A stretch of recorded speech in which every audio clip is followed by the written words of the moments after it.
Bom dia, Igreja Amplitude, bom dia, amigos, pessoal que está assistindo o culto ou ouvindo. A gente acabou uma série na Páscoa na semana passada e a partir de agora a gente quer começar uma nova série. Primeiramente, eu quero encorajar você que quer adorar o Senhor com dízimos e ofertas, você pode adorar a Deus. Aliás, a Bíblia nos instrui a adorarmos o Senhor também com as nossas rendas, com as nossas finanças. Provérbios fala para a gente dar para o Senhor do nosso bom depósito, darmos ao Senhor o que nós temos de melhor, da nossa melhor colheita. Portanto, aqueles que quiserem adorar a Deus nesses dias com as ofertas e dízimos para a igreja local, você pode entrar em contato com o nosso grupo de WhatsApp ou na nossa página do Instagram e você manda uma mensagem, um direct, tá certo?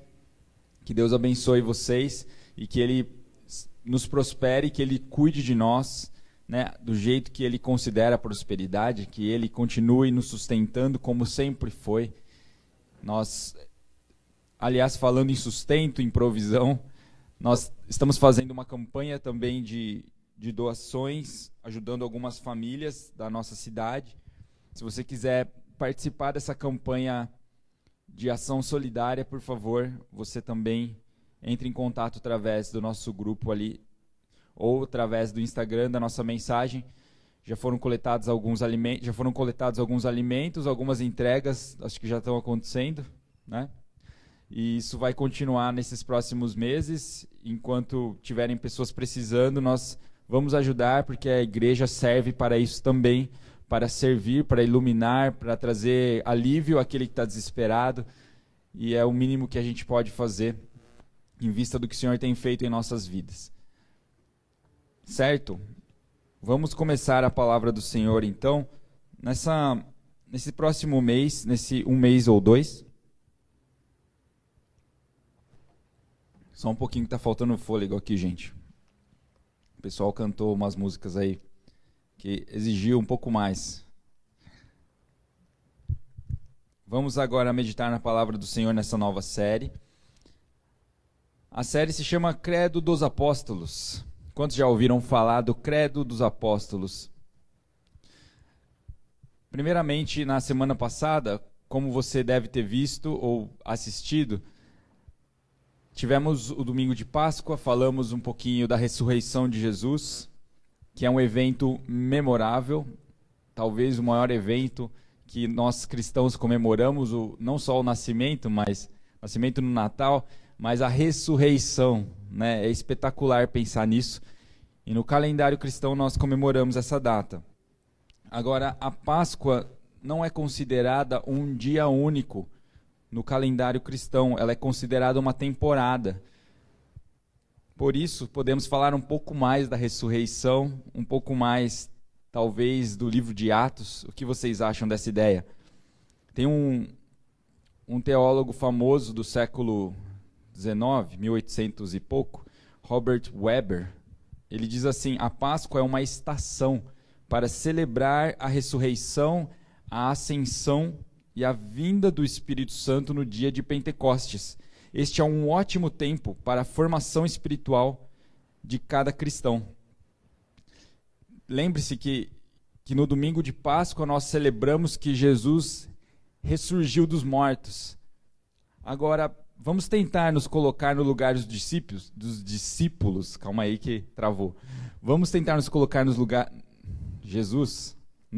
dos discípulos. E hoje não veio café? Tem? Eu poderia, no lugar dos discípulos, imaginarmos assim: Jesus ressuscitou na semana passada e por 40 dias ele ficou ensinando os discípulos mais próximos a respeito da vida nova, da vida no reino de Deus. Seguindo esse calendário, vamos nos imaginar agora como se fôssemos esses discípulos mais próximos, que estamos agora diretamente em contato com Jesus, com o Jesus que ressuscitou, e Ele está nos ensinando as coisas da vida cristã, o novo estilo de vida, a vida que antecede uma vida futura, que anuncia a vida no reino de Deus futuro, que seria o reino messiânico. A gente falou um pouquinho sobre isso em alguma série, que nós ainda não estamos experimentando o reino de Deus em sua totalidade. Hoje o que nós temos é o reino de Deus parcialmente. É a famosa frase o já e não ainda. Nós vivemos o reino de Deus, mas não em sua totalidade. E Jesus está nos ensinando isso. Através do livro de Atos, isso está mais claro como isso acontece. E é o que nós vamos falar um pouco hoje. O credo dos apóstolos será... Obrigado. O credo dos apóstolos será o nosso centro de estudo nesses próximos 2 meses e vamos explicar o que significa o credo. Talvez a sua memória de credo dos apóstolos é apenas da Igreja Católica. Você talvez não sabe como ele começou e hoje nós vamos falar um pouquinho sobre isso e vamos falar do ensino dos apóstolos a partir da Bíblia. Porque a Bíblia, em alguns lugares, fala sobre o ensino dos apóstolos. Porque ela fala a doutrina dos apóstolos, ou como a gente acabou de dizer, o bom depósito, a sã doutrina. Talvez você já ouviu essa expressão. Vamos estudar um pouquinho sobre isso nesses próximos 2 meses. Podemos ir para a próxima? Então, o que seria o credo? O credo não é esse credo que você está vendo aqui do meu lado, tá? Esse credo ficou conhecido como a senhora do credo. Na expressão é um pouquinho diferente, é a velha do credo, o pessoal fala, mas eu achei meio maldosa essa expressão. É de um programa de televisão americano que aconteceu uma cena engraçada e a cara dela virou um ícone, virou um meme, como vocês dizem, né? Geração... Nem sei que geração vocês são mais. São muito avançados. Então, não é esse credo que nós estamos falando, tá? Esse credo não tem nada a ver com o credo de hoje. Para a próxima, isso é só para um quebra-gelo. O credo do qual nós falamos, ou os credos, são as confissões de fé e os catecismos que foram amplamente utilizados no período da Reforma Protestante, mas foram usados também na Bíblia. Então, na Bíblia, nós temos evidências dos credos. Tá? Os credos são o quê? Se você quiser uma definição, seria... Os credos são uma declaração de fé, tipo uma listinha mesmo, com itens resumidos. Uma declaração de fé de pontos considerados essenciais a uma igreja cristã. Vou resumir ainda mais. Um credo seria um resumo dos princípios fundamentais de crenças compartilhadas de uma igreja ou de uma comunidade de fé. É um resumo dos princípios fundamentais que uma igreja segue. Podemos dizer que o credo seria uma espécie de princípios fundamentais para uma igreja ser verdadeiramente cristã. Como você sabe se uma igreja ou se uma pessoa é verdadeiramente cristã? Se ela conhece os credos ou o credo da igreja. Uma igreja local pode ter um credo local. Isso é possível. Agora, na história da igreja existem credos que foram estudados e as pessoas gastaram, né, os pastores, os líderes da época, gastaram meses estudando a respeito do conjunto de princípios que eles achavam primordiais para ensinar. Tem uma frase legal do Philip Schaff, que é um teólogo suíço, que diz assim, esse que é do século XVIII, o outro é do nosso século, mas ele já faleceu também. Philip Schaff diz, a Bíblia é a palavra de Deus ao homem, o credo é a resposta do homem a Deus. O credo, portanto, ele avalia a Bíblia e ele a resume para que haja melhor compreensão, uma compreensão facilitada, vamos dizer, dos princípios de Deus. O credo não tem o objetivo de ser um estudo complicado. O credo é só um resumo mesmo dos princípios fundamentais de uma comunidade de fé, de uma comunidade religiosa. No nosso caso, um credo cristão, vou citar um exemplo, o credo de Niceia, do ano 300, ele foi um credo que teve o objetivo de falar sobre a doutrina ou o ensino da Trindade, de falar que Deus era triuno. As pessoas duvidavam se Jesus realmente era Deus.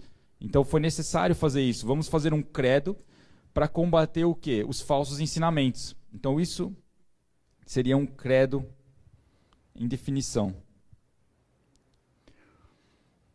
Vamos para o próximo slide, por favor. Agora, os credos não apareceram de repente, os credos não são invenção de uma instituição religiosa, não são invenção da Igreja Católica. Como nós vemos na Bíblia, existe credo desde o Antigo Testamento, ou o Velho Testamento, o chamado credo judeu, ou o Shema, talvez você já ouviu essa expressão, consistia na leitura diária, ou até alguns dizem que os judeus leem ou liam nas sinagogas 3 vezes ao dia esse credo judeu. E qual era o credo judeu? Eles liam Deuteronômio 6, 4 ao 9, o que tem anotado aí, 11, 13, capítulo 11, 13 ao 21, e Números 15, 37 ao 41. Se você bater o olho lá em Deuteronômio 6, você vai ver o quê? Ame ao Senhor com todo o seu coração, com toda a sua alma e com todo o seu entendimento. Olha que legal. Eles diariamente se lembram suas famílias, seus filhos, para amarem a Deus com todo o seu coração, colocando Jesus no centro da vida deles, no centro da família. Que coisa mais bonita. Já no Novo Testamento nós encontramos também credos, se você tem essa dúvida. Por exemplo, o que a gente acabou de citar, essas expressões doutrina dos apóstolos ou ensino dos apóstolos, sã doutrina, tradição dos apóstolos, isso em 1 Coríntios 11, 2, você tem anotado aí também.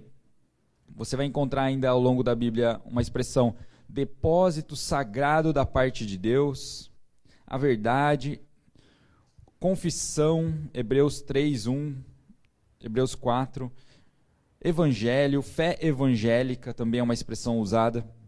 Tudo isso para dizer o quê? Que existe credo por toda a Bíblia. Aliás, existem até algumas frases que os estudiosos dizem que parecem ser confissões de fé, usadas de propósito pelos autores bíblicos, principalmente Paulo, para ser mesmo um credo, para serem expressões utilizadas pela igreja dali para frente. Por exemplo, as expressões que Paulo usa, Atos 5, Jesus o Cristo. Em Filipenses 2, ele também fala, Jesus Cristo é Senhor. Senhor e Deus, no livro de João. Que mais? Jesus Cristo, Filho de Deus. Atos 8, Mateus 16 e 1 João. Tem até uma história que Jesus Cristo, Filho de Deus, em grego, se você pegar as primeiras letras, formam a expressão peixe, formam a palavra peixe, em grego isso, tá? Como eu não sou fluente em grego, eu não sei como se fala, mas por isso que o peixe é um símbolo do cristianismo. Não sei se você sabe o motivo de ser feita essa tatuagem aí do peixe. É por isso, é porque os cristãos do primeiro século começaram a ser perseguidos, e para eles se identificarem, um historiador fala que, por exemplo, você estava num banco ou numa praça, na praia, para você conseguir ter certeza se aquela pessoa era cristã e não iria te denunciar, ele desenhava ali metade do peixe. E aí, se a outra pessoa fosse cristã, ela continuaria o desenho e vocês poderiam conversar tranquilamente sobre a sua fé, sobre as coisas que Deus estava fazendo, sem colocar sua cabeça a prêmio, vamos dizer assim. É só um fato histórico. Mas por que falar de credo? Por que você está falando disso, cara? Eu nunca ouvi isso na minha igreja. Eu nunca tinha ouvido isso na história, na minha vida. Então é importante porque, agora o próximo slide nos ajuda nisso. A importância dos credos, que seriam as confissões, os catecismos, é a educação espiritual dos crentes, é o crescimento espiritual saudável de uma igreja, de uma comunidade. A importância ainda é a unidade da igreja. Então a gente vai uniformizar o nosso ensino com a Bíblia. A gente vai alinhar o que nós estamos aprendendo aqui na igreja, quando nós estudamos o credo, com o que o Senhor ensinou os discípulos. E com o que os primeiros discípulos, vamos dizer, do primeiro século da igreja, a galera lá do ano 300, do ano 1500 estudou. Hoje a gente pode andar nas costas desses gigantes. Você já ouviu aquela expressão, a gente não precisa inventar a roda? às vezes a gente quer inventar a roda, e na vida cristã é assim. Eu já tentei inventar a roda há muito tempo e me cansei. E criei um monte de imagens distorcidas a respeito de Deus na minha mente. Tem um teólogo que chama o Tozer, A.W. Tozer, que escreve O Conhecimento do Santo. Lá nesse livro ele fala sobre os atributos, sobre as características de Deus. E uma frase inicial do livro é: a coisa mais importante que vem a coisa mais importante que você... Calma, gente. Isso. Eu não lembro o verbo que ele usou, mas a ideia é essa. A ideia é essa, está escrito lá, eu tenho certeza. A coisa mais importante que vem à sua mente é o que você pensa. A coisa mais importante na sua mente é o que você pensa quando você pensa em Deus. Qual é a imagem que você tem de Deus, em outras palavras, tá? Mas essa é a coisa mais importante. Qual é a imagem que você tem quando você pensa em Deus? Como a gente brincou na semana passada, você imagina Deus como sendo um gênio da lâmpada, um Papai Noel, um coelho da paz? O que imagem vem na sua mente quando você pensa em Deus? Essa é a coisa mais importante que você tem que pensar. Nós precisamos da Bíblia e nós precisamos daqueles que mergulharam anos, décadas em estudo da Bíblia para nos ajudarem. Não queira descobrir a roda. É claro, gente, o Espírito Santo fala com você e você pode interpretar as Escrituras porque ele nos ilumina. Mas a vida cristã nunca deve ser vivida isoladamente. Deus nos mostra aqui Jesus nos mostra no livro de Atos que a vida cristã foi proposta para ser vivida em conjunto. Nós temos a imagem de ser um corpo. A Bíblia fala que a igreja é um corpo, é o corpo de Cristo, é uma família, é a família de Deus. Por isso não deixe de congregar, não deixe de assistir os cultos, de participar dos grupos online da igreja ou da sua igreja local, se você é de outra igreja. Não deixe de estar com outros irmãos. Nós precisamos uns dos outros em todos os sentidos. Deus nos criou para andarmos juntos, para aprendermos um com o outro, para orarmos uns pelos outros, para abençoarmos, para ajudarmos, para sermos consolo uns para os outros, para sermos pés e mãos de Jesus. O Espírito Santo fala através da sua igreja. Mas não podemos ser orgulhosos. Precisamos nos humilhar diante de Deus e também sermos humildes diante dos ensinamentos dos cristãos mais velhos ou dos cristãos experimentados que têm andado na sã doutrina, no ensino saudável. Ok?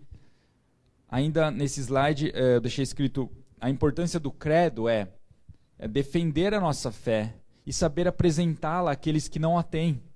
Muitas pessoas hoje se dizem ateus, eles não têm fé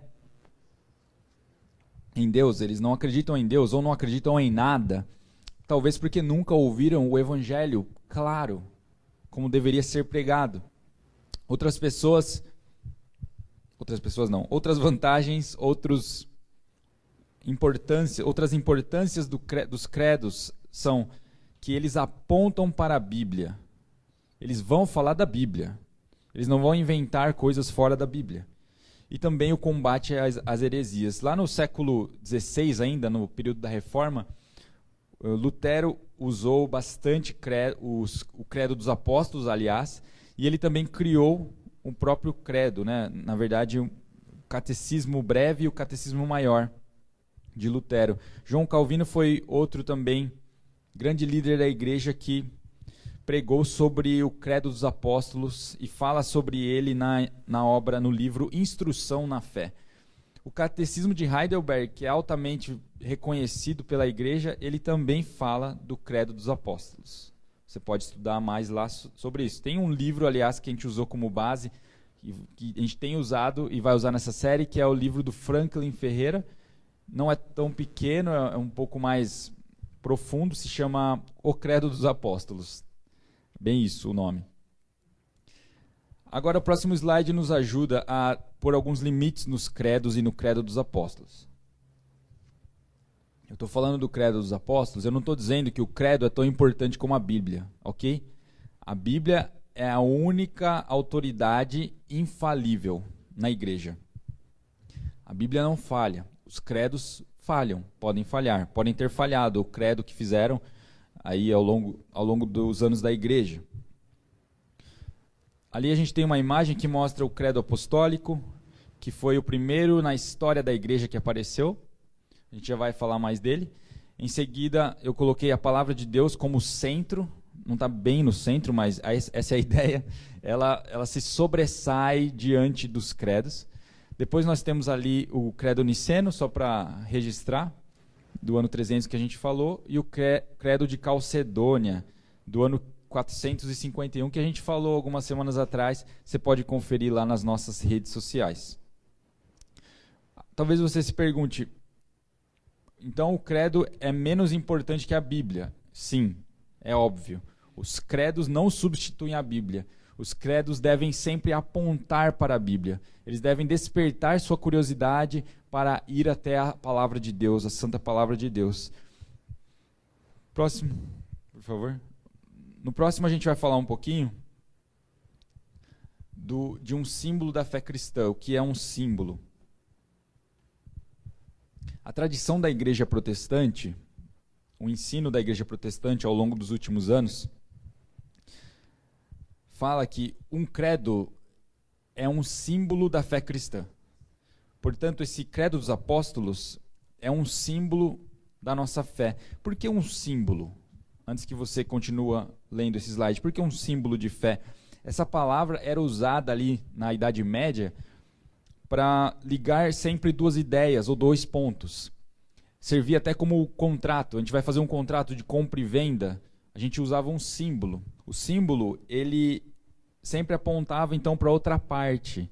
Por isso dizemos que o credo é um símbolo da fé cristã.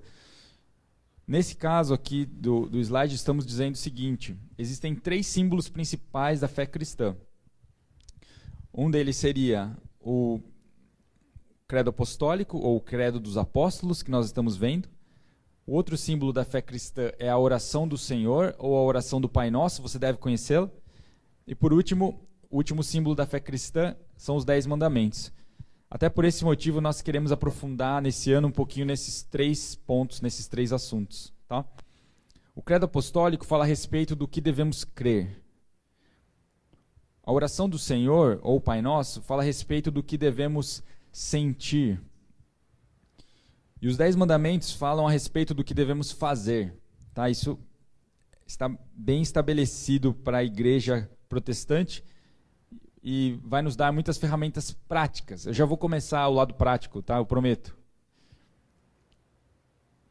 Vamos lá. Próximo slide é uma pergunta capciosa. Podemos ler a palavra de Deus agora? Acho que sim, né? Podemos? Quem está afim de ouvir a palavra de Deus sempre é bom. Atos 2, se você puder ouvir ou abrir a sua Bíblia, diz assim: os versículos 36 ao 47, ok? Portanto, Atos 2, 36. Portanto, que todo Israel fique certo disto: este Jesus a quem vocês crucificaram, Deus o fez Senhor e Cristo. Aí uma expressão que acabamos de falar: Senhor e Cristo. 37. Quando ouviram isso, ficaram aflitos em seu coração e perguntaram a Pedro e aos outros apóstolos: Irmãos, que faremos? Pedro respondeu: Arrependam-se, e cada um de vocês seja batizado em nome de Jesus Cristo para perdão dos seus pecados, e receberão o dom do Espírito Santo. Pois a promessa é para vocês, para os seus filhos e para todos os que estão longe, para todos quantos o Senhor, o nosso Deus, chamar. Com muitas outras palavras, os advertia e insistia com eles: salvem-se desta geração corrompida. Os que aceitaram a mensagem foram batizados, e naquele dia houve um acréscimo de cerca de 3.000 pessoas. 42. Eles se dedicavam ao ensino dos apóstolos e à comunhão, ao partir do pão e às orações. Todos estavam cheios de temor, e muitas maravilhas e sinais eram feitos pelos apóstolos. Os que criam mantinham-se unidos e tinham tudo em comum. Vendendo suas propriedades e bens, distribuíam a cada um conforme a sua necessidade. Todos os dias continuavam a reunir-se no pátio do templo, partiam o pão em suas casas e juntos participavam das refeições com alegria e sinceridade de coração, louvando a Deus e tendo a simpatia de todo o povo. E o Senhor lhes acrescentava diariamente os que iam sendo salvos. Essa é a palavra de Deus. Próximo slide. Esse é o discurso de Pedro, o famoso discurso de Pedro lá na cena da festa de Pentecostes. Essa festa de Pentecostes era a principal festa dos judeus. E, finalmente, nesse grande discurso de Pedro, que é o primeiro de muitos discursos do livro de Atos, Pedro começa dizendo, se você voltar alguns versículos, ele vai dizer o quê?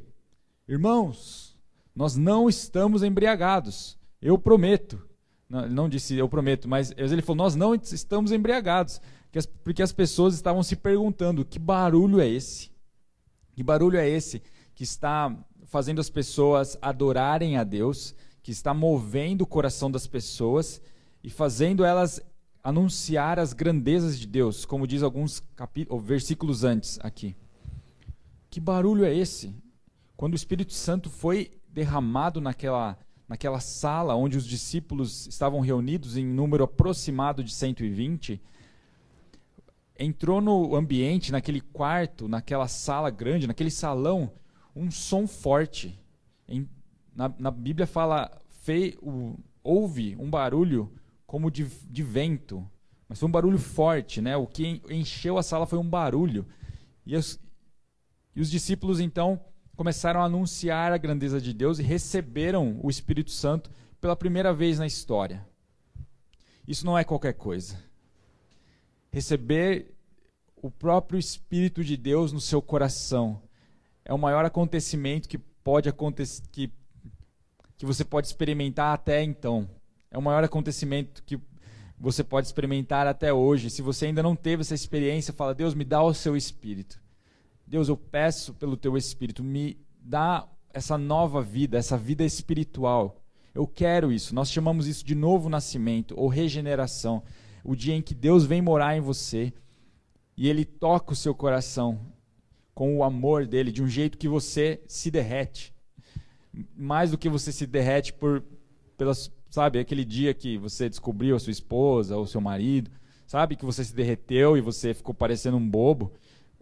É muito mais do que isso, porque você sente que o Deus Criador, o Deus que conhece o nome não só da nossa galáxia, que contém milhões de estrelas, mas o Deus que governa sobre todas as outras galáxias, milhares e milhões de galáxias que existem, Ele conhece você.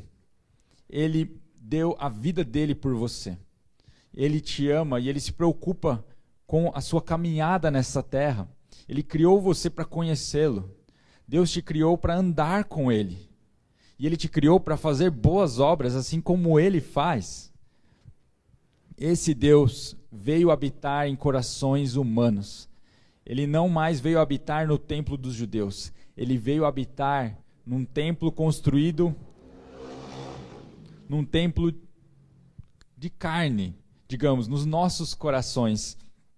E aqui acontece na primeira vez da história esse fato memorável, que na Páscoa nós primeiro vimos Ele ressuscitar, e Ele prometeu que depois de alguns dias, e foram 50 dias depois, que Jesus nos ensinou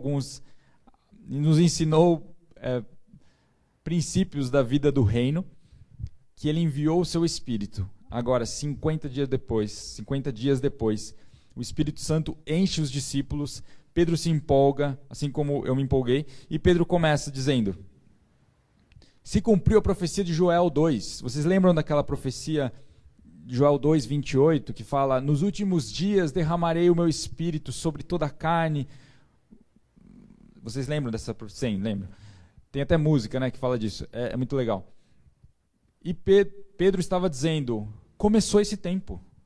No dia em que o Espírito de Deus fosse derramado sobre as pessoas, que elas começariam a profetizar, a ter sonhos, nesse dia começou os últimos dias.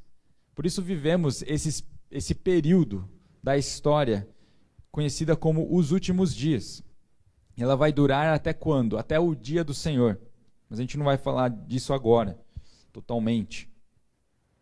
Pedro, ele encoraja os discípulos. Ele fala no versículo 21, todo aquele que invocar o nome do Senhor será salvo.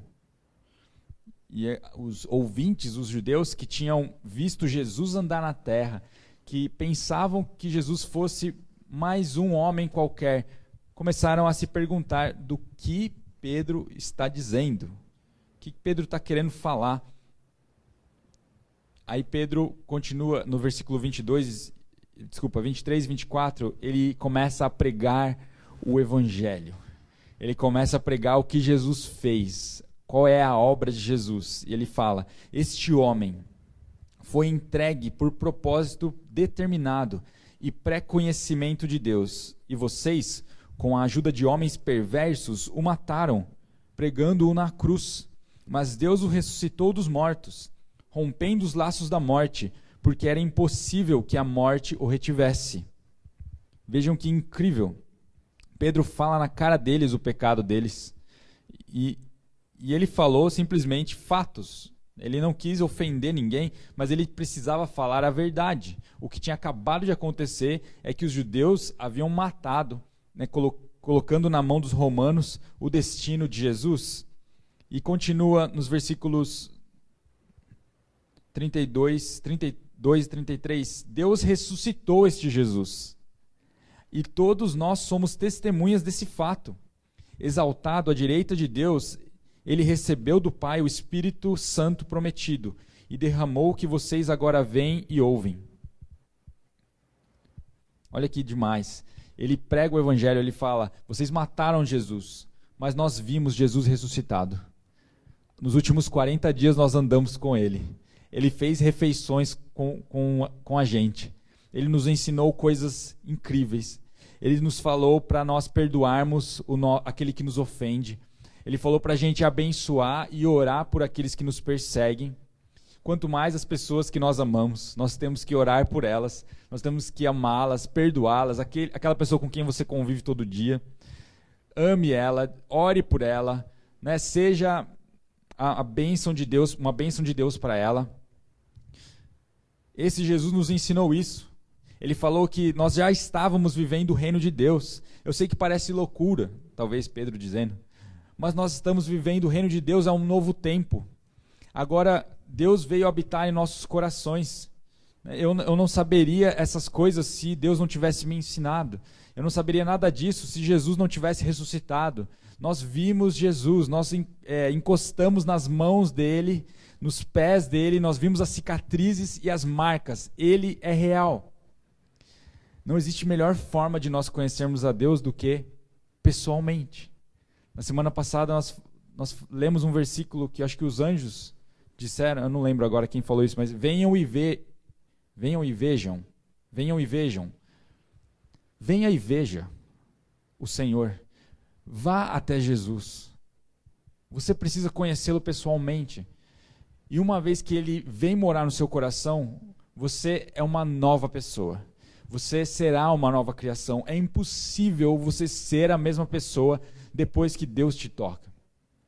O que acontece é que muitos param, estagnam na vida espiritual, porque não se alimentam adequadamente, porque deixam de viver biblicamente, deixam de viver em igreja, em comunidade, deixam de cultuar a Deus, deixam de orar, deixam de ler a Bíblia. Você já viu uma criança com problemas de anemia? Você já viu aqueles vídeos da Discovery, né, de alguns países africanos, ou até mesmo de alguns lugares de miséria no nosso país, no Brasil? As crianças parecem mais velhas, parecem sem graça, sem cor. O que acontece nessas crianças? A anemia, a falta de alimento, a desnutrição provoca uma série de doenças, e isso é refletido até na aparência física. Na vida espiritual, irmãos, é a mesma coisa. Se nós deixamos de nos alimentar da palavra de Deus e do relacionamento com o Espírito Santo, nós envelhecemos.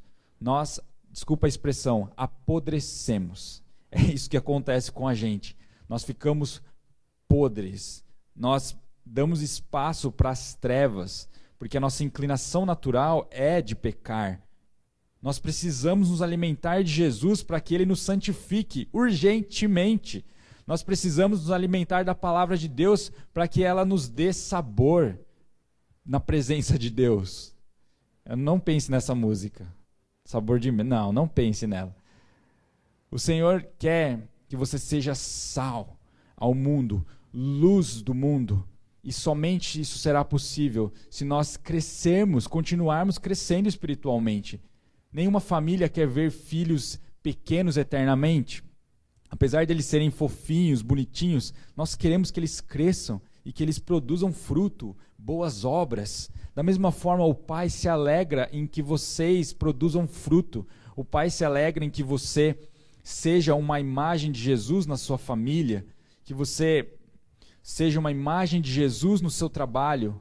O Pai quer que você persista na fé, assim como Jesus persistiu. Jesus é o nosso modelo.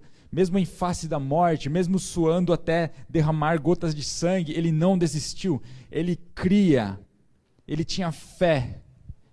Credo, eu creio. O credo significa eu creio, eu não duvido. Eu tenho confiança de que ele está no controle de tudo isso, de que Jesus é soberano diante do meu caos. Qual é o caos que tem te assolado? Talvez você não está vivendo nenhum caos. Deus te abençoe, continue nessa, meu irmão. Mas se um dia o caos bater na sua porta, porque, desculpe, mas a vida é cheia de coisas desse tipo. Nós vamos enfrentar situações difíceis, momentos estranhos, e você vai falar: o que Deus está fazendo comigo? Por que isso está acontecendo comigo?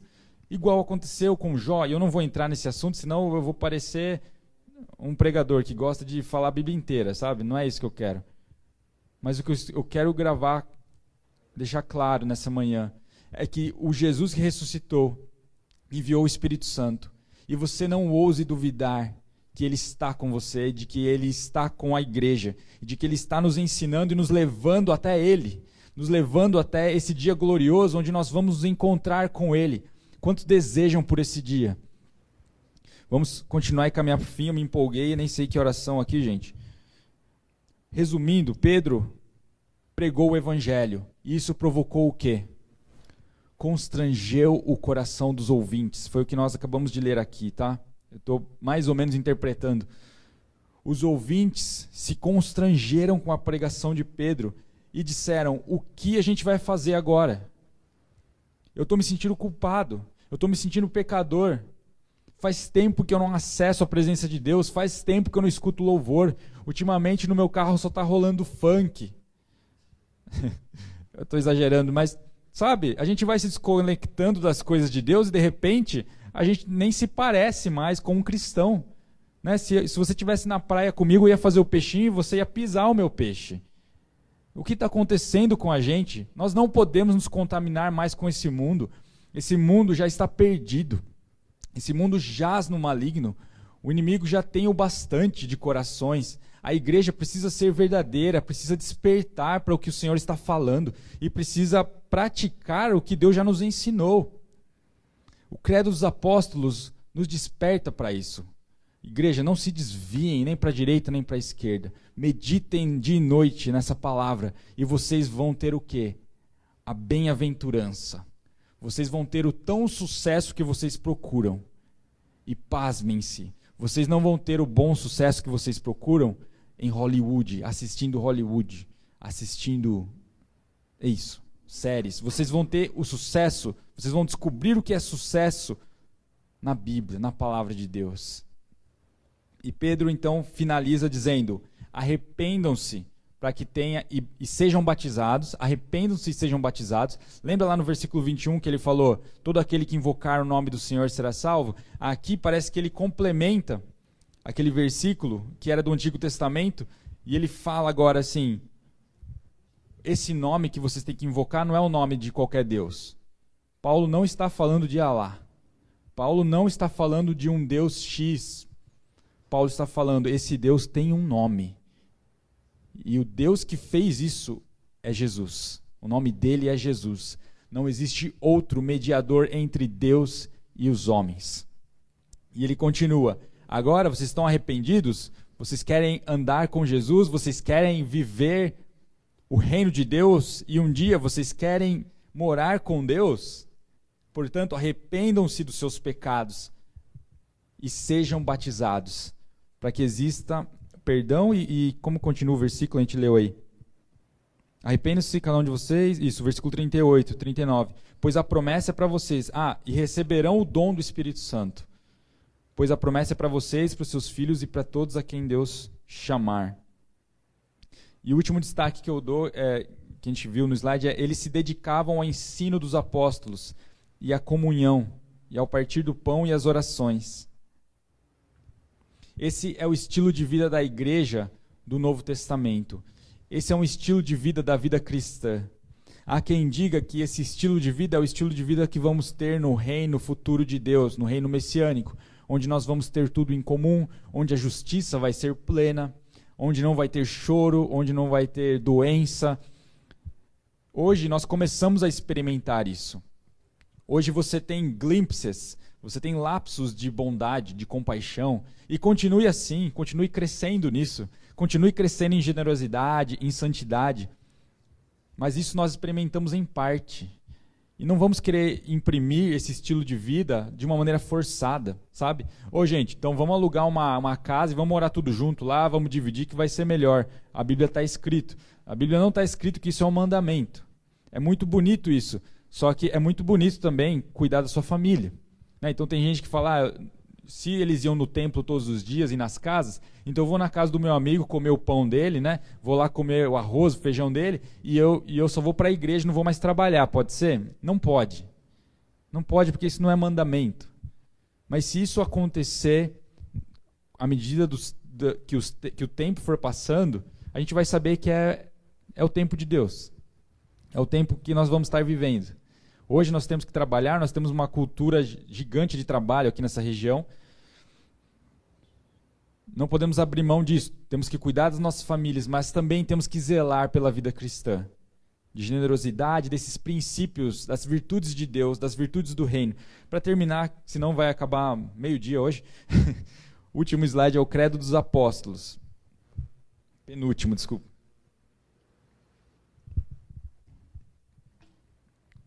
É bem resumido, tá? O Credo dos Apóstolos não foi escrito pelos apóstolos. What? O quê? Sério. Foi dado esse título porque ele resume uma síntese do que os apóstolos aprenderam com Jesus e ensinaram à igreja. Mas não foi escrito pelos apóstolos. Eles tiveram a sua formação original, vamos dizer, como a gente conhece hoje, só no século VIII. Mas alguns historiadores falam que desde o século II ele já rolava na igreja. Já rolava, que baixo nível, né? Mas Irineu de Lyon, no século III, falou que existia uma tradição apostólica que era subordinada à Escritura e que não deveria ter debate sobre ela. Ou seja, esses ensinamentos do credo provavelmente acontecem na igreja desde os primeiros séculos.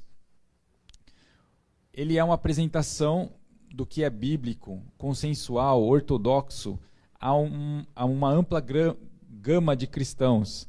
Não só os cristãos, então, protestantes, mas os católicos também seguem esse credo e os cristãos ortodoxos do Oriente também. Mas os protestantes também aceitam o credo dos apóstolos como algo bom. Não como a gente falou, menor do que a Bíblia, sim, submisso à Bíblia, mas válido ao estudo. E por último, de qualquer forma, o texto final do credo apareceu ali no século X, num culto de batismo. Olha que legal. O próximo. Finalmente, aí você vai ter só um aperitivo do credo dos apóstolos e da série que a gente vai falar nesses próximos 2 meses. Esse credo, gente, ele era lido nos cultos da igreja ali do ano 1500, 1600, as pessoas ficavam de pé juntas e declaravam a fé delas. Se você queria identificar um cristão na época, você falava, você conhece o credo? Se a pessoa não conhecesse, provavelmente ela não era cristão e provavelmente ela ia te entregar para as autoridades na época de perseguição da igreja. Tá aí a importância dos credos. O credo dos apóstolos é esse: creio em Deus, Pai Todo-Poderoso, Criador dos céus e da terra, e em Jesus Cristo, seu único Filho, nosso Senhor, o qual foi concebido por obra do Espírito Santo. Nasceu da Virgem Maria, padeceu sob o poder de Pôncio Pilatos, foi crucificado, morto e sepultado. Desceu ao Hades, ou a mansão dos mortos, ressuscitou ao terceiro dia, subiu ao céu e está sentado à mão direita de Deus Pai Todo-Poderoso, donde há de vir para julgar os vivos e os mortos. Creio no Espírito Santo, na Santa Igreja Católica, já vou falar sobre isso, na comunhão dos santos, na remissão dos pecados, na ressurreição do corpo e na vida eterna. Amém. Aqui, esse é o credo dos apóstolos. Antes que você se assuste, aqui a palavra da Igreja Católica, não está se referindo à igreja como instituição religiosa. Essa palavra, a catolicidade ou a Igreja Católica, significa universal, a igreja em toda a terra, a igreja em todas as nações. Existem mais explicações sobre isso, a gente vai fazer ao longo da série. Na Confissão de Westminster, nos capítulos 25, 1, 2, 3 e 4, fala sobre esse significado dessa palavra. Não tem nada a ver com a instituição Igreja Católica, ok? Mas fala da Igreja Universal. Esse é o credo dos apóstolos, nós vamos nos debruçar mais nele nesses próximos 2 meses aproximadamente. Que Deus nos ajude a compreender a palavra dele, que Deus nos ajude a caminharmos na vontade dele. Amém? Vamos fazer uma oração? Pai, em nome de Jesus, nós somos agradecidos pela Tua palavra, somos agradecidos pelos ensinamentos de Jesus, somos agradecidos pela forma como o Senhor usou homens pecadores, homens limitados, mas como o Senhor os inspirou para falar as Suas palavras, para ensinar o seu coração para nós. Eu peço, o Espírito Santo nos ensina a palavra de Deus, nos ajuda a andar na palavra de Deus e na vontade de Deus. Perdoa os nossos pecados, perdoa a forma como temos vivido, às vezes desgarrada da Tua palavra ou da Tua presença. Perdoa as áreas onde nós cedemos e nós achamos que tudo bem, porque ninguém está vendo, nós não estamos nos reunindo com a igreja, o discipulado está distante. Eu oro, Espírito Santo, tem misericórdia de nós, restaura o temor na Tua igreja, que a Tua igreja tema ao Senhor, pois isso é sabedoria. Nos ajude, Deus, a andar na Tua presença, nos dê a Tua graça salvífica, nos dê a Tua graça que nos aperfeiçoa a cada dia para sermos a imagem de Jesus.